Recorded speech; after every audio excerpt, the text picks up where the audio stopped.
السلام علیکم ورحمۃ اللہ وبرکاتہ۔ ناظرین، جیسے جیسے دور جدید ہوتا جا رہا ہے ویسے ویسے اسلام کے اندر بھی ہمارے کچھ بعض ملا حضرات نے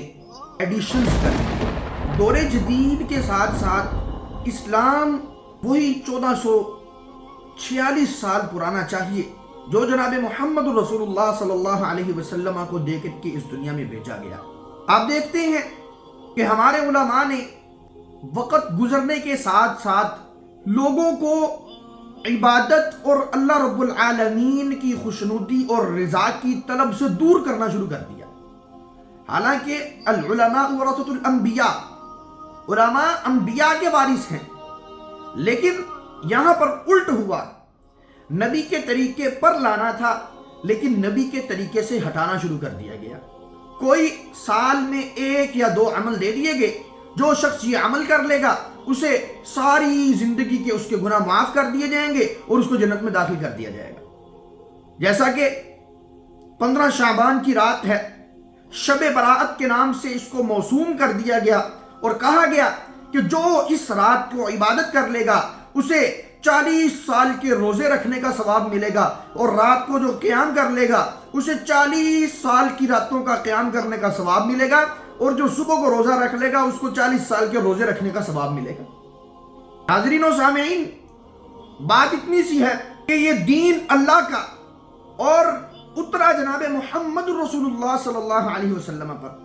ہر مسلمان کا یہ عقیدہ ہے کہ محمد رسول اللہ صلی اللہ علیہ وسلم نے جس طرح ان پر دین اسلام نازل ہوا، اللہ کے نبی صلی اللہ علیہ وسلم نے من وعن ویسا کا ویسا ہم تک وہ دین پہنچا دیا، اور ہم تک جو ہے تمام کی تمام باتیں ہم تک پہنچا دی اور ہمیں عمل کرنے کے طریقہ کار بتلا دیے۔ حجۃ الوداع کے موقع پر اللہ رب العالمین نے یہ آیت نازل فرما دی، اليوم اکملت لکم دینکم واتممت علیکم نعمتی ورضیت لکم الاسلام دینا۔ میں نے آج کے دن تم پر دین کو مکمل کر دیا اور میں تمہیں دین اسلام دے کر کے راضی ہو گیا۔ اليوم اکملت لکم دینکم واتممت علیکم نعمتی، اور اللہ نے کہا کہ میں نے تم پر اپنی نعمت کو مکمل کر دیا، تمام کر دیا۔ لیکن کیا ہے، یا یہ علماء اپنے آپ کو اللہ رب العالمین کے رسول محمد رسول اللہ صلی اللہ علیہ وسلم سے اونچا سمجھتے ہیں، یا انہیں دین اسلام کا فہم نہیں ہے؟ اگر تو دین اسلام کا فہم نہیں ہے تو پھر دین اسلام کا صحیح معنوں میں فہم حاصل کریں، اور اگر اللہ رب العالمین کے نبی صلی اللہ علیہ وسلم سے اپنے آپ کو اونچا سمجھتے ہیں تو پھر ہم ایسے عالم کو عالم دین ماننے کے لیے تو دور کی بات، ہم اسے مسلمان نہیں سمجھتے، ہم اسے دائرہ اسلام سے خارج سمجھتے ہیں۔ جو انسان اپنے آپ کو نبی صلی اللہ علیہ وسلم سے اعلیٰ و افضل اور عرفہ سمجھتا ہے،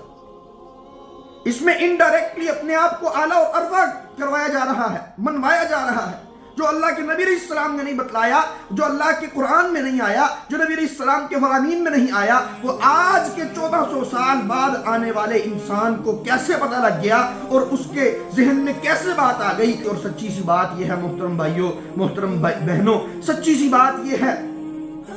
بات صرف اتنی سی ہے کہ جو دین اسلام اللہ کے نبی صلی اللہ علیہ وسلم نے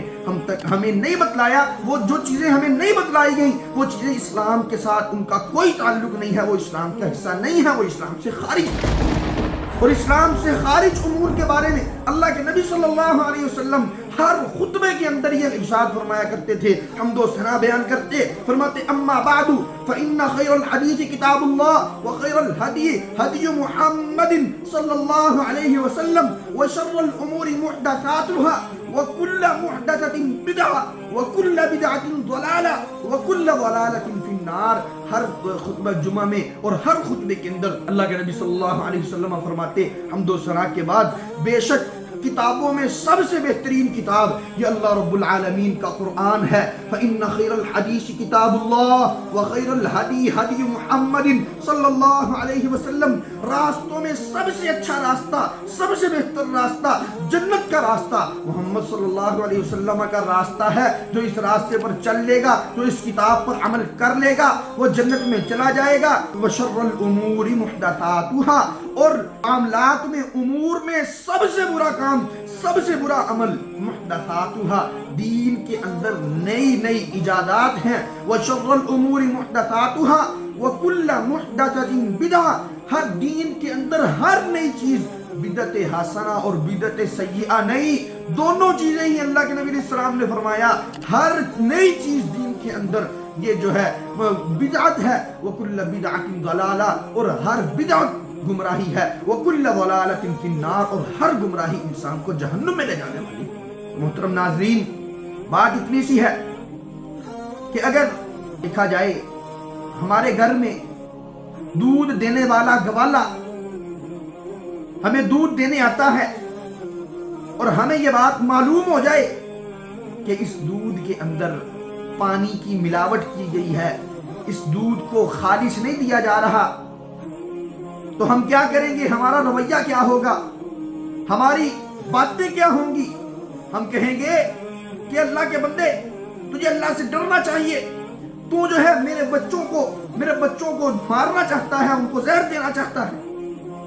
میری اور میرے بچوں کی زندگی موت کا سوال ہے میں تجھ سے دودھ نہیں لوں گا جا تو کسی اور کو جا کے بیچ میں کسی اور سے دودھ لے لوں گا میں 20 روپے زیادہ بھر لوں گا 50 روپے زیادہ دے لوں گا لیکن میں دودھ خالص لوں گا ملاوٹ کے بغیر دودھ لوں گا تاکہ میری اور میرے بچوں کی صحت جو ہے وہ درست رہے اور میں تندرست رہوں میں جو ہے بیمار نہ ہو جاؤں اور جب دین کا معاملہ آتا ہے اللہ کی قسم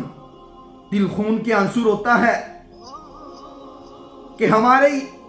بات کیا ہوتی ہے ہمارا لہجہ کیا ہوتا ہے ہمارے اندر جو جذبات ہوتے ہیں وہ یہ ہوتے ہیں کہ نہیں پائی جی میرے تو مسلک دے مولوی صاحب نے کہہ دیتا ہے میں اس گل نو نہیں چھڑنا جو میرے مسلک دے مولوی صاحب نے کہہ دیتا ہے وہی سچ ہے اے جھوٹ نہیں ہو سکتا مولوی صاحب نے اتنا آکھیا میں اتنا ہی عمل کروں اللہ اکبر میرے بھائیو جب پتہ لگ گیا ہے کہ یہ امور بدعات میں شامل ہیں یہ امور جو ہے جہنم میں لے جانے کے موجب ہیں تو پھر ہمیں اپنی صحت سے زیادہ عزیز اپنے ایمان کو رکھنا ہے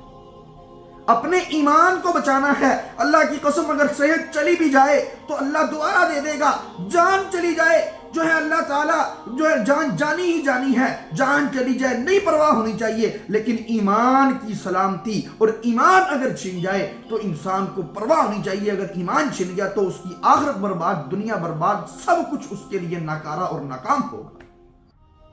اگر آخرت برباد ہوگی ایمان چلا گیا گمراہی اور ضلالت اور بدعات کھاتے میں آ گئی تو اللہ کی قسم اللہ رب العالمین جنت میں داخل نہیں کریں اللہ رب العالمین جہنم میں پھینک دیں گے کل بدعت ضلالہ کل ضلالۃ فی النار ہر گمراہی جہنم میں لے جانے والی اور یہ کہیں ایسا نہ ہو کہ ہم شب معراج کی رات اللہ کے نبی علیہ السلام کے بتائے بغیر ہی راتوں کو خاص کر کے عبادت کریں اللہ کے نبی صلی اللہ علیہ وسلم نے کسی ایک رات کو خاص کر کے عبادت کرنے سے منع فرمایا ہے ہم اللہ کے نبی علیہ السلام کے بتلائے ہوئے اصول و ضوابط کے بغیر ہم جو ہے ہم اپنی من مرضی سے دین کے اندر ایڈیشنز کرنا شروع کر دیں تو کہیں ایسا نہ ہو کہ ہم جنت میں جانے کی بجائے جہنم کے راستے پر چل پڑے اور جہنم ہمارا جو ہے مسکن بن جائے اور ہمارے لیے رہنے کی جگہ جہنم کو بنانی پڑے جناب محمد رسول اللہ صلی اللہ علیہ وسلم نے خالص کر کے جمعے کے دن کا روزہ رکھنے سے منع فرمایا اگر روزہ رکھنے کی فضیلت ہوتی تو اللہ کے نبی صلی اللہ علیہ وسلم سید الایام یوم الجمعہ جمعۃ المبارک کا روزہ رکھنے کا حکم دیتے خاص کر کے اللہ کے نبی علیہ السلام نے جمعے کا روزہ رکھنے سے منع فرمایا اسی طرح ہفتے کا روزہ خاص کر کے رکھنے سے منع فرمایا جب نبی صلی اللہ علیہ وسلم ان امور سے منع فرما رہے ہیں تو پھر ہمیں بھی ان امور سے باز رہنا چاہیے اپنے ایمان کو سلامت رکھنا چاہیے ایمان کی حفاظت کرنی چاہیے کیونکہ اگر ایمان چلا گیا تو پھر سب کچھ ہمارے لیے دنیا میں جو کچھ بھی ہے کوئی بھی چیز ہمارے لیے فائدہ مند ثابت نہیں ہوگی نامہ اعمال سے اگر بدعات نکلی اتنی نیکیاں ہوں گی کتنی نیکیاں راتوں کو جاگے اپنے اعمال کیے روزے رکھے نیت شاید یہ ہو کہ اللہ تعالیٰ کے لیے کر رہے ہیں لیکن اللہ کے نبی علیہ السلام کے طریقے پر نہیں ہے، تو پھر سارے کا سارا یہی سارے اعمال جہنم میں جانے کا موجب بن جائیں گے، کیونکہ اللہ کے نبی علیہ السلام نے فرمایا کل ضلالۃ فی النار، ہر گمراہی جہنم میں لے جانے والی ہے، اور ہر گمراہی کیا ہے؟ کل بدعۃ ضلالہ، ہر بدعت گمراہی ہے۔ جو بدعت کرتے ہیں اللہ رب العالمین، میں نے یہ دیکھا عموماً علماء سے یہ سنا بھی اور اپنی زندگی میں بھی دیکھا کہ جو بدعاتی شخص ہوتا ہے نا، اللہ رب العالمین کی طرف سے اس کو توبہ کرنے کی توفیق بہت ہی کم ملتی ہے۔ اس کی وجہ کیا ہے؟ وجہ یہ ہے کہ وہ اپنی طرف سے نیکی سمجھ کے کر رہا ہوتا ہے،